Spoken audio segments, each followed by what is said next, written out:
மாட்டுக்கறி சாப்பிடுவதை இழிவாக பார்க்கிற இந்து சமூகத்துக்குள்ள அவங்க வெளியேறுகிறார்கள் தடுப்பதற்காக ஒரு ஒரு ப்ராட்டஸ்ட் அந்த மாதிரியான விஷயங்களை விவேகானந்தர் பேசுறாரு. அந்த மக்கள் மத்தியில் இங்கேயும் மாட்டுக்கறி சாப்பிடலாம், அவங்க மதம் கிடையாது, பார்ப்பனர் மதம் கிடையாது, நமக்கானதெல்லாம் அவர் பேசி மதம் மாறுவதை தடுப்பதற்காக தான் அதெல்லாம் அவர் பேசுறாரு. அதற்கு பின்னால் அவர் தான் ராமகிருஷ்ணா மிஷனுங்கிறத வந்து அவர் நிறுவுறாரு. அந்த ராமகிருஷ்ணா மிஷன் தான் என்னன்னு பார்த்தீங்கன்னா, இன்னைக்கு இந்தியா முழுக்க மதமாற்றத்தை தடுப்பதற்கும், இன்னைக்கு ஆர்எஸ்எஸ் இந்து அமைப்புகளுக்கான ஒரு கேந்திரமாகவும் அது விளங்குது.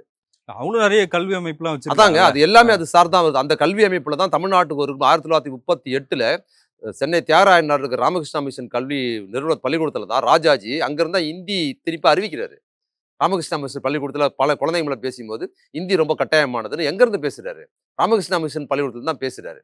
இது எல்லாமே ஸ்தாபனம் பண்ணது அவருதான். அவரோட விவேகானந்தரோட ரோல் வந்து இந்த பக்கம் வந்து நிறைய முஸ்லீம் மற்றும் கிறிஸ்தவ மதம் மாற்றம் இங்க வந்தபோது மதமாறு மக்களை டார்கெட் பண்ணி பேசுறதுனால அவரோட இந்த ரோல் இருக்கு. அதனால இந்துத்துவாவின் குறியீடு விவேகானந்தர்னு குறியீடு சொல்றீங்களா? அந்த பாறை அப்படிதான் இருந்தது. அதனால தான் உங்களுக்கு பாத்தீங்கன்னா ஆர்எஸ்எஸ் மற்றவங்களாம் நீங்க வந்து இந்த பக்கத்துல விவேகானந்தர் இப்படி பேசினாரே, அவரை நீங்கள் ஆதரிக்கிறீர்களே, அவர் பேசியது நியாயமான நம்ம ஆட்கள் வந்து அரசுக்காரர்கள் கேட்பாங்கல்ல, அது அவங்களுக்கு தெரியும். அப்படிலாம் பேசுற விவேகானந்தரை தான் அவங்க கொண்டாடுறாங்க. பார்ப்பனர்களாகட்டும், ஆர்எஸ்எஸ் ஆகட்டும், சங் பரிவார் ஆகட்டும், தன்னோட லீடரா ஏன் அவரை கொண்டாடுறாங்கன்னா, இந்த ரோல் தான் விவேகானந்தரோட பாத்திரம் வந்து மதமாற்றத்தை தடுப்பதற்காக அந்த ரோல் பேசினாருங்கிறத அந்த பாத்திரத்தில் அவர் செயல்பட்டு இருக்கிறார். அப்ப அந்த இடம் முழுக்க முழுக்க ஒரு ஒரு தமிழ்நாட்டின் அடையாளமாக பார்த்தீங்கன்னா, கன்னியாகுமரியை நீங்க எவ்வளவு பேசினாலும் அந்த இடம் வந்து ஒரு இந்துத்துவ அடையாளமாக இருக்கு பார்த்தீங்களா? அப்ப கலைஞர் என்ன பண்றாரு? இந்த சிலைய அவர் எங்க வேணுமாலும் தவம் பண்ணலாம் விவேகானந்தர். கலைஞர் இந்த சிலையை மயிலாப்பூர்ல வைக்கலாம், எங்க வேணுமாலும் வைக்கலாம். ஏன் அங்கதான் வைப்பேன்னு ஒரு முடிவு பண்ணாருன்னா, அதை ரீப்ளேஸ் பண்றார். ஒரு ஐடியாலஜி வள்ளுவரை வந்து சமய சார்பற்றா நிறுவிட்டாரு கலைஞர். சமய சார்பற்றா நிறுவிட்டாரு. திருவள்ளுவர் வந்து எல்லா மாத்துக்காரங்களுக்கும் தமிழர்கள் எல்லாருக்குமான அடையாளமா கலைஞர் நிறுவிட்டாரு.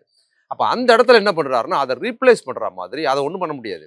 அப்ப அந்த கோடை வந்து சின்ன கோடை ஆக்கணும்னா பக்கத்துல ஒரு பெரிய கோடு போடணும்னு சொல்லி ஒரு அந்த இடத்துல பெரியார் சிலையை கூட வைக்கலாம். தன்னோட ஐடியாலஜி பெரியார் தானே, ஆர்எஸ்எஸ் இந்து அமைப்புகளுக்கு ஆல்டர்னேட்டிவா பெரியாரை வைக்கலாம். ஆனா பெரியாரை வைப்பது கூட பெரியாரை ஒத்துக்கொள்ளாத மற்றவங்களுக்கு ஒரு பிரச்சனையா இருக்கும். கடவுள் மறுப்பு பேசினாருங்க ஒரு கண்ணோட்டம் இருக்கும் என்பதனால தான் தமிழ்நாடு முழுக்க அவர் வள்ளுவரை தூக்கி நிறுத்திட்டு அந்த இடத்துல வள்ளுவரை கொண்டு நிப்பாட்டினாரு. அப்போ பிரம்மாண்டமான வள்ளுவர் சிலையை கலைஞர் நிறுவனத்துல வள்ளுவர் மேல் கொண்ட ஈடுபாடு ஒரு காரணம். வள்ளுவரை நிறுவனத்திலே ஒரு சமய சார்பற்ற தன்மையா வள்ளுவர் நிறுவனாரு. தமிழ்நாட்டில் கலைஞர் வள்ளுவர் இந்த அளவுக்கு நமக்கு பிரச்சாரம் பண்ணி இவ்வளவு வாழ்வியலோடு கலக்காம விட்டுருந்தாருன்னு சொன்னா இங்க பல பேர் ராமர் கோயிலுக்கு கல் எடுத்துட்டு போயிருப்பாங்கிறது தான், செங்கல் எடுத்துட்டு போயிருப்பாங்க அப்படிங்கிறது ஒரு குறியீடு. கலைஞர் வந்து மத சமய சார்பற்ற ஒரு குறியீடாக தான் நிறுவனாரு. அந்த இடத்தில் கன்னியாகுமரியை தமிழ்நாட்டின் எல்லையை வந்து ஒரு இந்துத்துவ குறியீடாக, ஒரு ஆர்எஸ்எஸ் பின்புல உள்ள குறியீடாக வச்சிருக்கிறாங்கிற ரீப்ளேஸ் பண்ணிட்டாரு கலைஞர்.